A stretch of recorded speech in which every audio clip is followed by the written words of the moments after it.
Bismillahirrahmanirrahim. Assalamualaikum warahmatullahi wabarakatuh. Eh, Perkenalkan, nama saya Elang Firmansyah dengan stambuk S1S1 24005. Di sini saya akan memaparkan makalah saya pada mata kuliah aljabar linear pada studi kasus yang kedua. Di sini saya mengambil judul Transformasi Matriks dalam Pengenalan Pola Visual pada Citra Digital. Baik, langsung saja kita masuk ke pendahuluannya. Jadi pengenalan pola visual pada citra digital itu bertujuan untuk mengenali, mengklasifikasi, dan juga mengekstraksi informasi dari gambar. Teknik transformasi matriks memainkan peran sentral dalam hal ini karena citra digital secara alami itu dapat dipresentasikan sebagai matriks pixel. Transformasi ini meliputi rotasi, skala, translasi, hingga transformasi linear dan non-linear yang lebih kompleks dengan memanfaatkan operasi matriks. Fitur penting pada citra dapat dipertahankan atau ditonjolkan sehingga memudahkan proses pengenalan pola. Kita masuk ke dasar teori transformasi matriks. Yang pertama itu representasi citra sebagai matriks. Sebuah citra digital dapat dianggap sebagai matriks dua dimensi dengan elemen-elemen matriks mempresentasikan nilai intensitas pixel atau grayscale. Atau matriks tiga dimensi itu untuk citra warna atau biasa disebut juga dengan RGB. Selanjutnya itu adalah transformasi linear pada matriks. Transformasi linear dapat dipresentasikan dengan perkalian matriks T terhadap matriks citra I atau dapat dirumuskan seperti berikut.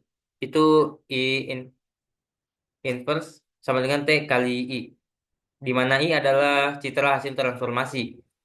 Selanjutnya adalah jenis-jenis transformasi. Yang pertama itu adalah rotasi untuk mengubah orientasi citra. Selanjutnya adalah skala yang mengubah ukuran citra, translasi yang menggeser posisi citra, transformasi affine yaitu kombinasi rotasi, skala, translasi, dan share.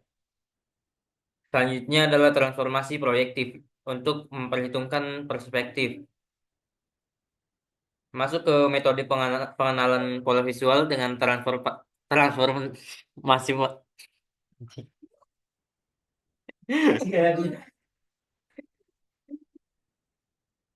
Masuk ke metode pengenalan pola visual dengan transformasi matriks. Yang pertama adalah ekstraksi fitur. Transformasi seperti PCA atau Principal Component Analysis digunakan untuk mereduksi dimensi data citra, mengekstrak fitur utama dengan basis matriks agent. Selanjutnya adalah klasifikasi. Setelah fitur diekstraksi, metode klasifikasi seperti K-nearest neighbors atau support vector machines dapat digunakan untuk mengenali pola berdasarkan fitur matriks hasil transformasi. Masuk ke pembahasan selanjutnya, transformasi matriks merupakan inti dari proses pengolahan citra digital dalam pengenalan pola visual. Hal ini dikarenakan citra digital pada dasarnya adalah dua dimensi yang dapat direpresentasikan dalam bentuk matriks pixel. Dengan menggunakan berbagai transformasi matriks, citra dapat dimanipulasi secara matematis untuk menonjolkan fitur-fitur yang relevan bagi proses pengenalan pola. Masuk ke poin yang pertama, yaitu peran transformasi matriks dalam pengenalan pola. Dalam pengenalan pola, tahap awal yang penting adalah ekstraksi fitur. Transformasi matriks memungkinkan reduksi dimensi data citra dengan mempertahankan informasi penting, sehingga proses klasifikasi menjadi lebih efisien dan akurat.